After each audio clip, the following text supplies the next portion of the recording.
What's up guys, welcome to another video on Naija Daily. So guys, in this video we're talking about Burna Boy recent performance where he sold out the 21,000 capacity State Farm Arena in Atlanta, Georgia guys.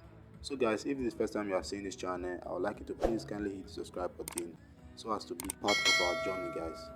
So Burna Boy has been on a Love That Mini summer tour. He has been touring around the US guys. He has been hitting different venues and different arenas in the US, and he has been giving us a very excellent live performance. So recently he went down to Atlanta, Georgia, where he sold out the 21,000 capacity State Farm Arena guys. Like, this is the first African artist to sell out this arena, and also Last Class has been certified silver in the UK. So comment your opinion in the comment section. What do you feel about this performance? And also don't forget to subscribe.